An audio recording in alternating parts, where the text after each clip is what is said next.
Yung apo niyo po pinagbabaril sa ilog.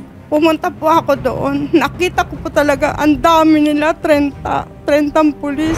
Humingi po ako ng saklolo para po masisid yung apo ko. Wala po, hindi po kami tunulungan. Definitely makikita natin kagad na mayroong sinasabing lapse sa judgment ng ating mga kapulisan. Hindi ko po matanggap yung nangyari sa apo ko. Kaya parang awa nyo na. Huwag nyo po ba umipiliwala ang kaso ng apo ko. Ikakamatay ko po siguro yun, sir. Kaya parang awa nyo na. Kailangan po namin ng katarungan sa aking apo.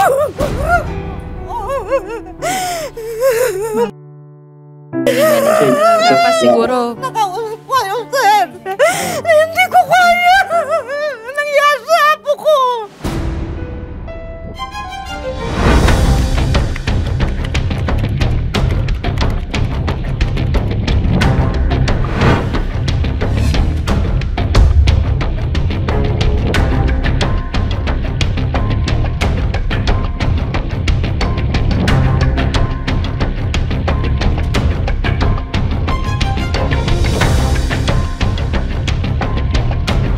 So ayan nga, dito tayo sa pinangyarihan mismo at si Sir Nick yung sumisid para kunin yung katawan ni Jimboy dito sa ilog. Nung dumating ako dito sa pinangyarihan ng pamamaril kay Jimboy, halos alas 3 na po ng hapon. Hindi ko alam yung pangyayari ng barilan. Naganap pa nung alas 12 ng tanghali. Galing po ako sa may amin, nakabike ako nandito. Then may nakita po ako mga tao, mga nakatayo, marami. Ngayon, nag-usisa ako, tinanong ko sila kung ano nangyari at kung bakit ka ako. May nagsabi sa akin na pinagbabaril sila Jimboy at si Jimboy tumalon. Hanggang ngayon, hindi pa sumisisid. Then, ang action na yun, dumating ako, wala na talagang asin mo, wala na, malinis na po may mga pulis eh. Sabi ko, ba't ganun? Hindi mo lang iniutos ng mga pulis na kunin mo lang si Jimboy. Sabi ko, baka ako tama ng bala si Jimboy sa katawan at mayahan nila, posibleng may buhay pa yung bata at may sugod sa ospital. Ngayon, yung lola niya, nakita ko doon sa Megater, nakaupo doon. Ngayon, nilapitan ko siya. Sabi ko, Lisa, ano ba nangyari? Sabi niya sa akin, si Jimboy Nick hanggang ngayon, di pa lumulutang. Nakita ko rin nila, parang tulala yung lola niya. Bagay, nag-iintay na lang kung kailang lulutang si Jimboy. Anong oras, kung kaya anong araw. Kasi nakita ko yung mga tao alis, pawala na Parang walang nangyari, parang napanood lang nila, isang shooting lang Ganun po yung naging pananaw ko sa sarili ko. Kaya sabi ko sa sarili ko, sa lola niya, hindi ako nag-alinlangan, sinabi ko sa lola niya, sige, kukunin ko si Jimboy, kahit anong mangyari, kukunin ko siya. Sinabay ako pagbaba agad dito. Ang bangka po, yung bangka pinagpawiran ni Jimboy. Diyan po siya nakasakay si Jimboy, kasama niya si Sunny Boy sa bangka na yan. Then, nung bumaba ako, yung bangka nandito pa sa Eprisan, di ko ganyan pwesto ng bangka. Then, dire-diretso ako. At ayon na rin sa mga nagkwento sa akin, na kung saan nakapwesto si Jimboy, doon ko siya pinapa muna. Nakadalawang ikot ako, hindi ko siya nakakuha. And then, nag-utos ako sa bata, nakunin yung boyang nandito na tinapon ng mga pulis, yung life carrier po. Ngayon, nung makakuha ko yung boya, pumunta ako doon sa Mitulay. Doon ako nagsimula, baka kakos Jimboy, inagos na, nanunan ng tubig, tinangay na ng tubig. Ayun po, ginaligad ko siya, Jimboy. And then, tinignan ko yung mga bangka nakaparada, baka doon bumabalaan na rin yung mga katawan niya. Then wala po, nung ako'y pabalik na dito, sa may bangka, sa pinangyarihan ng ang sabi ko sa sarili ko, Jimboy, magpakuha ka na sa akin. Yun nga, then mamaya lang, may tumama sa katawan ko. Sabi ko, katawan ng tao to, hita. Yun nga, kinapa ko, inangat ko yung ulo niya. Nang makita ko yung butas dito, sinigaw ko yung pangalan niya ng Jimboy! Sinigaw ko po yun. Hanggang sa sabi ko sa mga tao, nakakita ko na. Then after mga 10 minutes, sabay-sabay na dumating yung tauhan ng pulis, tauhan ng barangay, and then may dala silang ambulansya.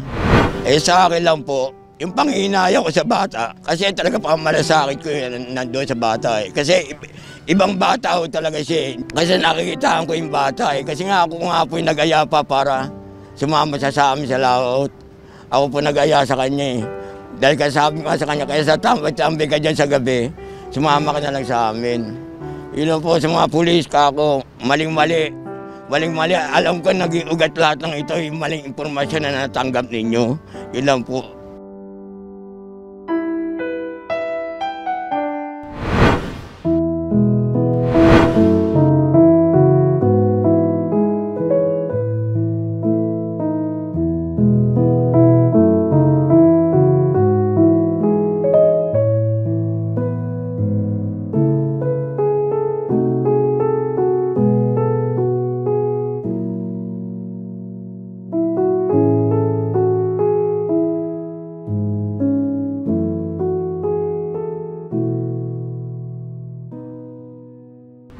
Una pa kasi naglilimas na po kami noon. Tapos po maya po may bigla pong mga umakit na nakasibilyan. Tapos bigla po agad nagpaputok ng warning shot. Kasi ayan po nataranta po si Jimboy kaya po pumasok po siya sa butas. Tapos pinasilip niya po sa akin kung sino po yung mga mga umakyat. Nakita ko mga nakasibilyan tapos mga polis. Maya pinapalabas kami. Kung hindi rin kami lalabas, paputukan daw kami. Tapos pinaputukan ulit kami ng sunod-sunod. Tapos yung tipong lalabas na kami, tapos binagbabaril ulit kami. Kasi, Mga ilang putok yung narinig mo, kuya? marami po eh. Nalagpas po siguro ng 15. Kasi nagkasapa ng magasin yung isang mataba eh. So nung sinabi sa inyo na lumabas kayo dyan, lumabas kayo? Lalabas na po dapat kami, kaso bigla ulit kami pinaputukan. Kaya bumalik po ulit kami sa butas. Kasi po maya po, napilitan na po tumalong si Jimboy. Kasi kung saan po siya tubig bumagsak, doon na rin daw po siya pinagbabaril. So nakita mo ba kung paano siya nabaril or nung pagtalon lang niya ang nakita? Pagtalon lang po. Pero yung pagbaril po hindi. Nakita mo ba kung sino yung nakabaril or mga pulis, namukaan mo ba itong mga to? Or... Hindi. Pero yung mga nakatambay doon nakita nila kung sino-sino yun. Sabi nila mga nakasawat daw, iba daw na polis. Ikaw, kuya, saan ka nagtago nung tumalon si Jimboy? Ikaw? Doon lang po sa may butas ng bangka, doon lang po sa ilalim. Habang hinihila po nila, sumisigaw po, nasusuko na po ako, di na po ako lalaban. Mga huling narinig mong mga sinabi ni Jimboy bago siya nahulog or bago siya nabaril? Hindi na po kami napag-usap noon, taranta na kaming dalawa eh. Totoo ba na nagsipagtakbuhan yung mga pulis nung araw na yon, nung nagputukan, wala nang rumisponde? Wala na po. Nung tumalon si Jimboy, totoo ba na 3 oras pa siyang hindi nahanap at nakalubog lang sa tubig? Opo. Hapon na raw siya nakuha eh. So willing ka naman, kuya, makipag-cooperate sa mga kapulisan natin para managot yung mga pulis natin at makuha ni Jimboy yung hustisya? Opo. Kumusta ba si Jimboy bilang kaibigan? Masayaing bata, wala kaibigan, makulit, masunurin sa magulang. Anong gusto mong sabihin ngayon kay Jimboy? Ito na kikinig siya at ikaw yung talagang huling tao na nakasama niya. Bayo sa kaman ngayon, mag-iingat ka palagi. Gabayan mo na lang yung mga pamilya mong naulila at mga kaibigan mo. Sana masayaan ako sa kaman ngayon. Nay, in behalf of Senator Raffy Tulfo, buong programa po ng Wanted sa Radyo ay nakikiramay po ulit sa inyo pong pamilya at sa nangyari po kay Gerald. Kumusta na kayo ngayon? Anong nararamdaman ninyo? Simula ko kahapon na nakadulog kayo at nakalapit sa programa. Okay na po. Gumana po yung pakiramdam ko kasi marami na po kaming protection. At saka lahat po ng PNP po na pinakamataas pumunta na po dito. Kaya po hindi na po ako nangangamba. At saka sapat na po na sinabi nila na nakakulong na po yung bumaril po sa apo ko. Kaya po nagpapasalamat po ako sa kataas-taasan at saka mga kapulisan na hindi naman po lahat na masama. Lahat, ang iba man po ay may kabutihan din po. Kaya lang, wag naman pa ako husgahan na nagsalita po ako ng gano'n. Kasi siyempre po, apo ko, nayari po nila eh. Pero hindi ko po nila lahat ang pulis na masama. Diba po? Kaya lang po, humihingi lang po ako ng proteksyon kasi po, hindi po sana ako pupunta kay Sir Raffy Tulfo kung binigay nila yung kopya na yung police report. Wala po kaming hawak. Ay 7 araw na po nakaburol yung apo ko. Eh parit-parito po yung mga pulis eh. Hindi ko po sigurado kung yung sip po kami. Kasi mayroon po nag-aariglo, mayroon din po nag-aano sa amin na interview sa mga apo ko. Wala naman kami pinangahawakan pa. Paano po kami kung may mangyari uli sa amin? nung nabubuhay pa si Gerald. Bilang lola, kumusta ba siya sa inyo? Ma'am po? Matino po yan. Wala pong ano sa amin yan. Pag sinasaway ko po, nasasaway naman po. Kaya lang, pag sinundo po ng mga kaibigan, siyempre, sabi ko, aalis ka na naman. Sandali lang po kami, magbabasketball. Yun po ang sabi ng mga kaibigan niya. Okay, so saan ho ulit ang tama ng bala ni Gerald? Sa ulo po. Sa Tumagos po dito. Tapos po sa kamay. So nung nalaman nyo nanay na wala na si Gerald, ano na ho naging reaksyon nyo na yun? Nagwawala po ako. Kaya lang, ako, Jimboy, ano ba nangyari sa'yo? Ang sabi mo, uwi kang kakain. Bakit hindi ka na nakabalik? Doon ako, naimatay po ako dahil hindi ko matanggap ang nangyari sa apo ko. Kala ko nga po, katapusan ko na. Dahil nahirapan po ako yung araw na yun. So nabanggit nyo na yung OFW yung magulang ni Opo. Gerald. So kayo po ang tumayong guardian talaga or nanay-nanayan dito ni Gerald. Katabi po namin sa pagtulog yan. Kaya masakit po sa akin yan na hindi umuwi ng gabi. Anong naging reaction mo nun, ma'am, nung nangyari ito at napagkamalan siya, binaril siya ng mga pulis? Grabe po yung iyak namin kasi hindi po talaga namin alam na ganyan po yung mangyayari sa kanya. Nihintay po namin siya nun, kala po namin uuwi siya kasi kakain na po kami. Bilang ate, kumusta ba para sa'yo si Gerald na kapatid? Mabait po yan. Malambing po. Ano nga po yun, taga-pagtanggol ko po yung kapatid ko na yun. Boy, malapit mo na makuha yung hustisya mo. Sana matahimik ka na. Sana mahal ka namin, di ka namin makakalimutan. May mensahe ka ba, ma'am, sa mga pulis? Itong mga pulis na ito na gumawa kay Gerald. Babayaran niyo po yung ginawa niyo po sa kapatid ko. Dahil hindi naman po makatarungan yung ginawa niyo po eh. Ang bata-bata po niyan para ganun po yung gawin niyo eh. Pagbabayaran niyo po, makulong po kayo. So eto, nandito na yung kopya. And finally, Nay, through the program of Senator, hawak nyo na po at nandito nga yung mga listahan ng 6. 1, 2, 3, 4, 5, 6. Ikaw ate, mensahe mo kay Gerald. Huwag ka mag-alala, boy. Hanggat kaya namin, bibigay namin sa'yo yung nararapat na hustisya mo. Hindi ka namin makalimutan, mahal na mahal ka namin. Kahit anong ano pa yan, hindi ka namin papabayaan. Jimboy, hindi ako titigil hanggat di mo makakamit ang hustisya. Nilalaban po namin ang ginawa nila sa'yo. Kaya huwag kang mag-alala, nandito kami. Parang lutasin yung ginawa sa'yo. Kaya mahal na mahal ka namin, Apo. Ikaw pa naman sanang aawon sa amin, pero nawala ka na. Hindi ka na namin makikita habang buhay. Hindi ko malaman kung matanggap ko ito nangyari sa'yo. Huling mensahe nyo na sa mga pulis na 6 na ito. Alam nyo ang ginawa nyo sa apo ko. Dapat bago nyo barilin ng isang tao, nagtanong muna kayo. At may mga dala kayong mga picture kung yan talaga ang tumbok nyo. Hindi magbabaril na lang kayo na hindi nyo tinatanong. Ang laki po ng ginawa nyo. Malaki po ang kasalanan nyo sa apo ko. Dahil bakit ganun? Sana man lang, isipin nyo may anak din kayo, may pamilya din po kayo. Kung sa inyo po mangyari yun, masakit din po sa inyo, di ba? Lahat po ng kapulisan, dapat po, isipin nyo po, ang buhay po ng tao, isa lang.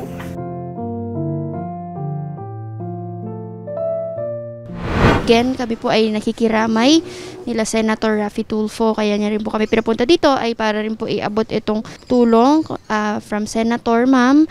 At tanggapin niyo po, Nay, ang kakalagang 10,000 pesos po. At maliban po dyan, Nay, kung meron pa po daw kayong kailangan, any financial assistance, kung may kailangan pa po sa libing, open po ang programa para po tumulong sa inyo sa buong pamilya po. Maraming salamat po, sir. Dahil po ang laki po na naitulong nyo sa amin at nalaman ko po kung sino talaga ang gumawa sa apo ko. Maraming salamat din po at hindi nyo kami pinabayaan. At ngayong araw, mas papaliwanagin natin yung hustisya na gusto nyo dahil mismong chief PNP natin ng NCRPO ang mag-e-explain ng lahat kung nasaan at mapersonalan nyo ngayong araw makita itong 6 na ito.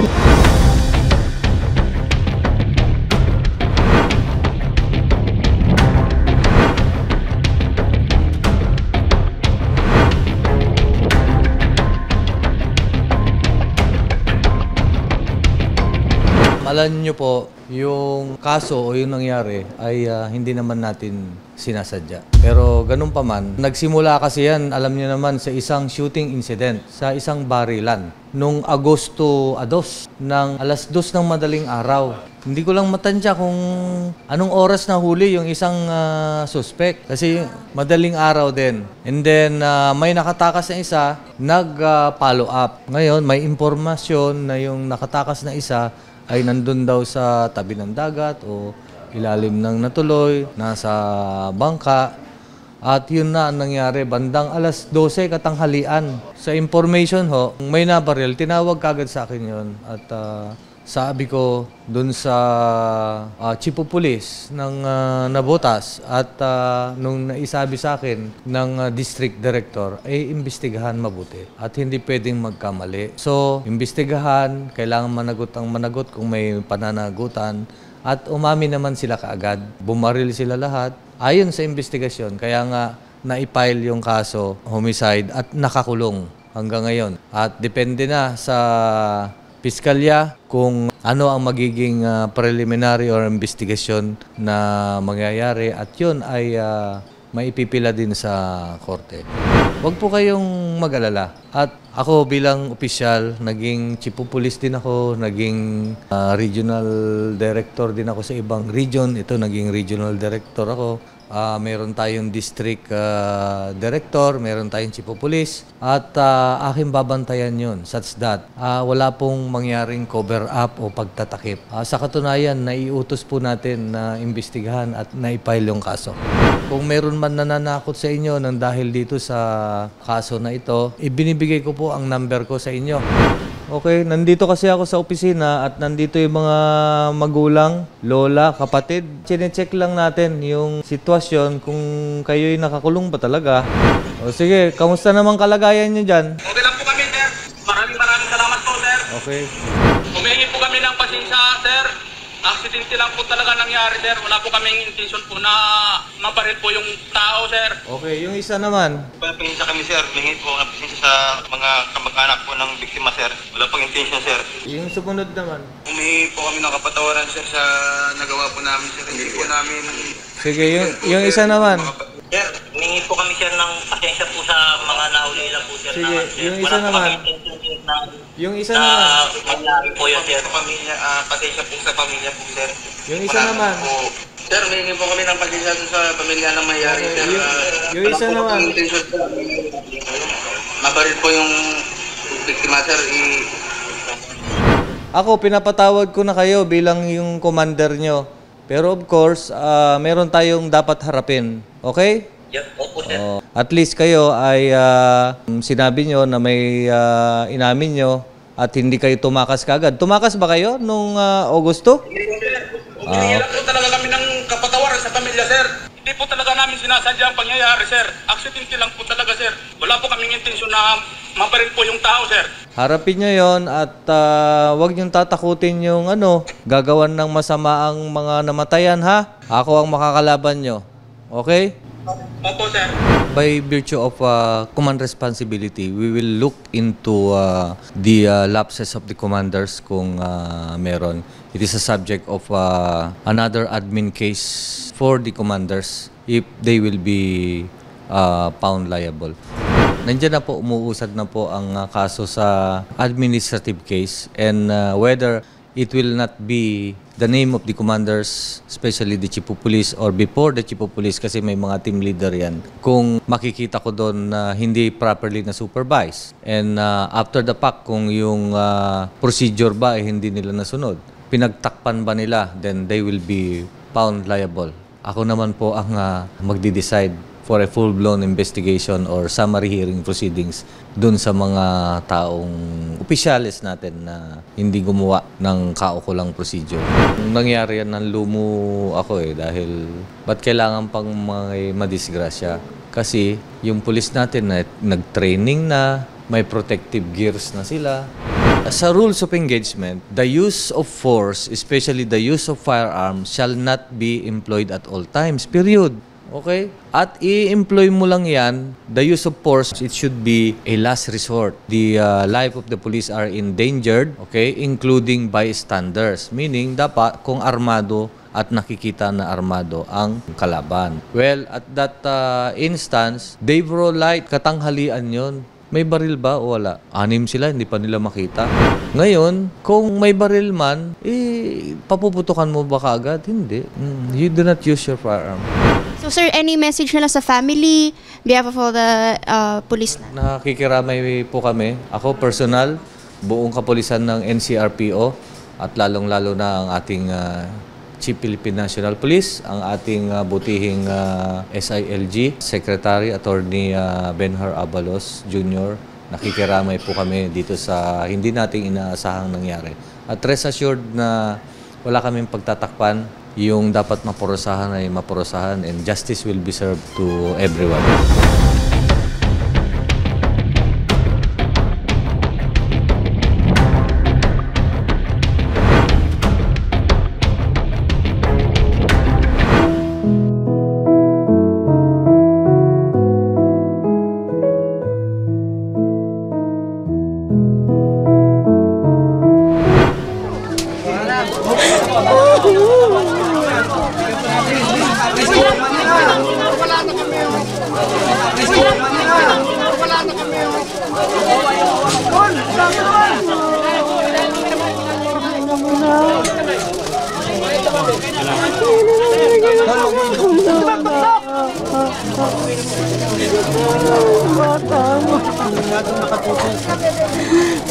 Sorry, ati mama.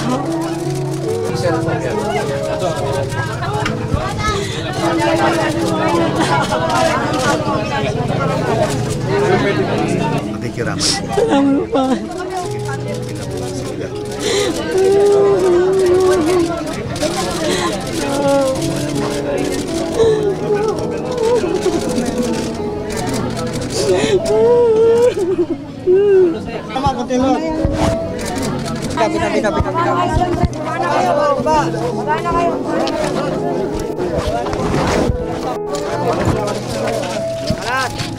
Ma'am, again, on behalf of Senator Raffy, kami po ay nakikiramay. At mabuti naman po at kayo nasistihan kaagad ng OWA natin at nakauwi po kayo. Ano po nararamdaman nyo? Tinulungan po talaga nila ako. Maraming salamat po sa OWA na tinulungan niyo po talaga ako sa abot ng inyong mga kaya na makauwi ako. Akala ko po hindi ako makauwi dahil ikaso nga po ako sa Qatar. Kaya po nag-ano po sila na makakauwi ako. Kahit ako din po dahil nakulong nga po ako dun eh. Anong masasabi nyo dito sa nangyari sa anak ninyo? Ngayon nga po, hindi ko po talaga inaasahan na mangyayari yun sa anak ko dahil nga po na matagal po ako dun sa Qatar, tapos hindi po kami nagkakaroon ng komunikasyon ng anak ko dahil nga po nakulong ako, tapos nag-run away po ako. Lagi po akong patago-tago. Kaya hindi po kami nag-birthday po siya. Hindi ko rin po siya nakausap. Kaya yung katapos po ng birthday niya, kaka-birthday niya lang po yung nakaraang buwan. Ang inaano ko po, padalang ko siya ng pera para makabawi ako dahil yun nga lang yung ano ko. Tapos po, nabalitaan ko na lang na patay na po yung anak ko. Pinagbabaril na po siya ng mga pulis. Nakarating sa inyo yung balita, ma'am, anong naging reaksyon ninyo?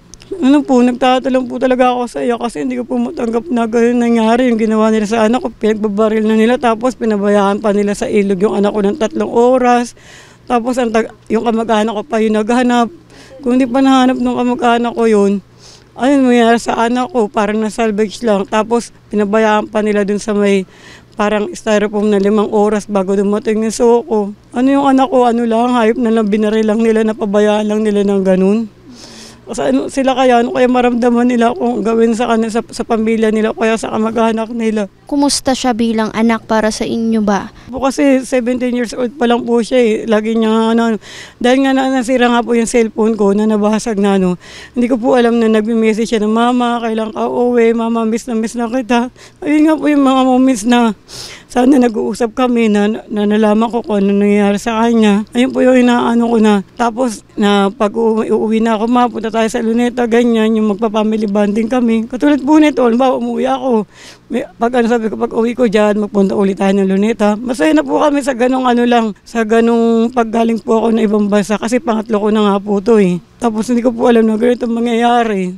Kung alam ko lang po, hindi na po ako umalis noon na huling niyakap ko sila ng mga anak ko. May mensahe ba kayo, ma'am, dito sa mga pulis na ito? Especially kung sino man yung mga nagpaputok. Ayun nga po, sana po, yan na po muna nila. Sinigurado po muna nila kung sino talaga yung target nila. Kasi wala po record yung anak ko na sa pagpatay ng tao, sa pag-ayon ng droga, pagbibenta. Ako nagbibenta ng droga, yan, mayaman na sana kami. Hindi ganito yung bahay namin. Ayun po yung inaano ko. Sana po, kinausap muna nila yung anak ko, binigyan nila ng pagkakataon. Salamat kasi ikaw yung naging nanay nila. Imbis na ako talagang ang laki ng pagkukulang ko sa kanya. Siya na nag-iisang anak ko na lalaki. Alam ko, nandito lang si Jimboy, nanonood, nakikinig. May mensahe ba kayo sa anak? Boy, huwag ka mag-alala. Dito si mama, umuwi si mama. Alam ko, ikaw yung naging daan para makauwi ako dito sa Pinas. Saka hindi talaga ako papayag na hindi mo makuha yung patarungan na ginawa nila sa'yo. Talaga papayag si mama. Saka, sorry nak, wala ako yung nangyari sa iyan. Sorry nak, mahal ka ni mama.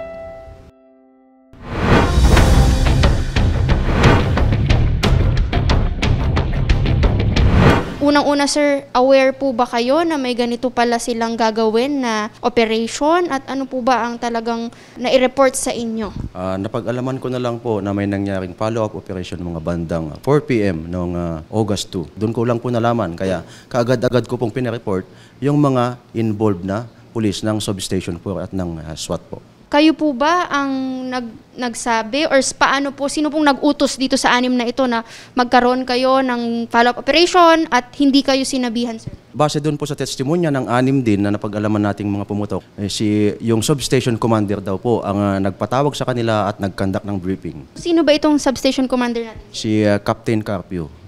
Na-relieve na po kaagad noon at nandun na po, naka-assign na po sa Northern Police District under restrictive custody po. Ano po ang explanation sa inyo nito ni Captain na naggumawa sila without your supervisions kaya ngayon nagkapalpak-palpak? Yes po, hindi po nila masagot yun kasi alam naman po nilang may pagkakamalit sila at doon pa lang kaya nag-decide na po ako na kasuhan sila kaagad.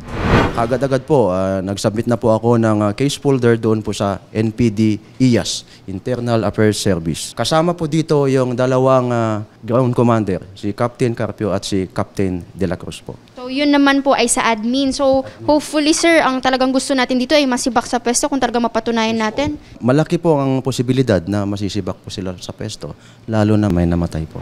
Isang piskalya po. Opo. Bago po kami pumunta dito. Okay po. Wala pa po sasampang ka. Ay, ate, baka po hindi nyo naintindihan. Noong Agosto po, magkasama po tayo sa Prosecutor's Office. Okay po, kausap niyo po yung piskal. Hindi ko po pwedeng, baka naman siya ay may iniiwasan lang po siya. Tayo po ang nag-file ng kaso doon. Kaya po kayo binigyan ng ganito kasi magbibigay po uli kayo ng supplemental affidavit. Kasi po, nakukulangan din po ang piskal sa totoo lang kasi po si Sunny Boy, hindi po niya masabi doon sa unang statement niya kung sino po yung nagpaputok. Ang tumulong lang po para mapailang kaso is yung isang kapitan na nagsabi na nakita niya yung 6 na pumutok na pulis, kaya po sila napailan ng kaso. Si Captain De La Cruz po. Kasama po mismo sa ground yung nandun po ng araw na yun. May spot po pala doon na bakit po yung 6 na pulis lang po yung ang ano po kasi ang tama po kasi ng anak ko sa ilong po, saka dito sa ulo po sir. Kung tinatakot lang po nila yung anak ko, kung warning shot lang po, kaliwa-liwanag po, tanghaling tapat po yun. Malalabo po ba yung mata nila? Tama po kayo, ma'am. Kaya nga po kinasuhan ko na sila kaagad kasi yung warning shot na claims nila, hindi po natin pwedeng mapilit sila kung ano po yung sasabihin nila. So, yung sinabi po nila warning shot, claim lang po nila yon. Lalabanan po yan ng ebidensya, kaya po tayo nangangalap ng ebidensya. Pag sinasabi nilang warning shot, lalabanan din naman po yan ng testimonya ng isang kapitan na nagsasabi na sila'y pumutok. Marami po talagang nakarinig. Sana po kung silent baril lang po yun, maano lang po yun, walang makakarinig. Sa dami po ng nakarinig, marami po talagang Kaya po kami ay patuloy pa rin po. Maganda po may nagpatawag po ang piskalya upang malipon po natin maipon po natin yung mga mas magagandang ebidensya. Hindi lang po pwedeng reckless imprudence resulting to homicide, pwedeng maging homicide yan, pwede pa pong maging murder yan, basta po makakuha tayo ng ebidensya.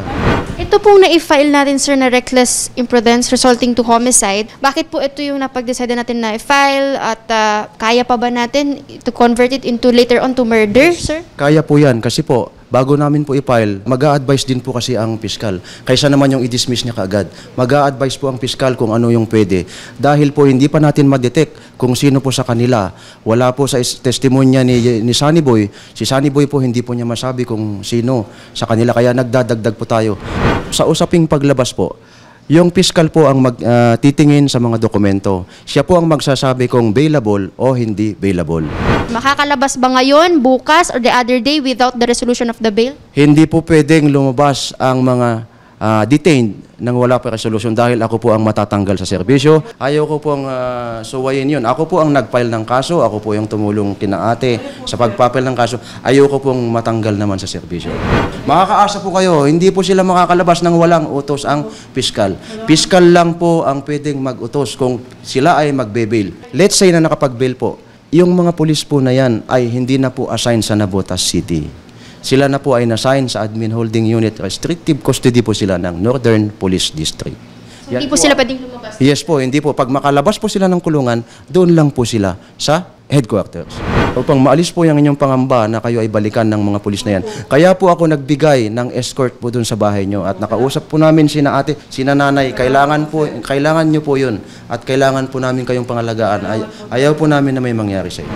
Diba? Kayo po ay nagdududa dito. Pwede nyo pang araw-arawin na bisitahin sila. Pag nakita ko rin, mas masaktan pa po kasi ayoko na po silang makita kasi maaalala ko lang yung baka makapagsalita lang po ako. So, eto nanay at kay ate and of course kay ma'am. Rest assured ma'am, 100% nasa loob pa po etong 6 na pulis natin. So, with the pagsama sa atin ni Colonel Umipig. So, ano masasabi nyo, Lola? Maraming salamat po at nakipagkaisa po si Sir po sa amin. Hindi po kami pinabayaan. Ayun po, nakasigurado ko po na talagang nakakulong sila. At saka, inaano ko po na lumalakad yung kaso na hindi nila po kami pinapabayaan. Yun po, nagpapasalamat po ako. And again, ma'am, rest assured na ang buong team and of course, in behalf of Senator Raffy, patuloy naming minomonitor to hanggang matapos natin yung kaso and mapatunayan na talagang may pagkakamali itong mga 6 nating pulis.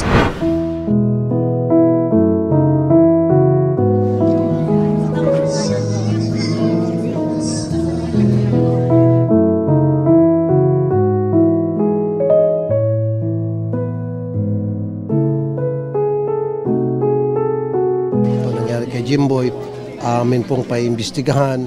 Magpapatawag ako ng investigasyon sa Senado in aid of legislation para malaman natin, matukoy kung sino talagang may gagawan. Salamat po, Rafi, Senator.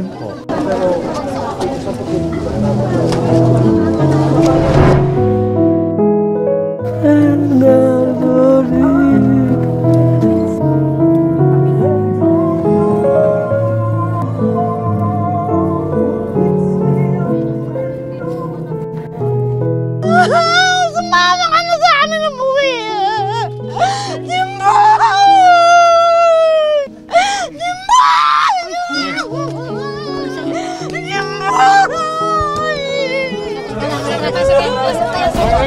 Grog!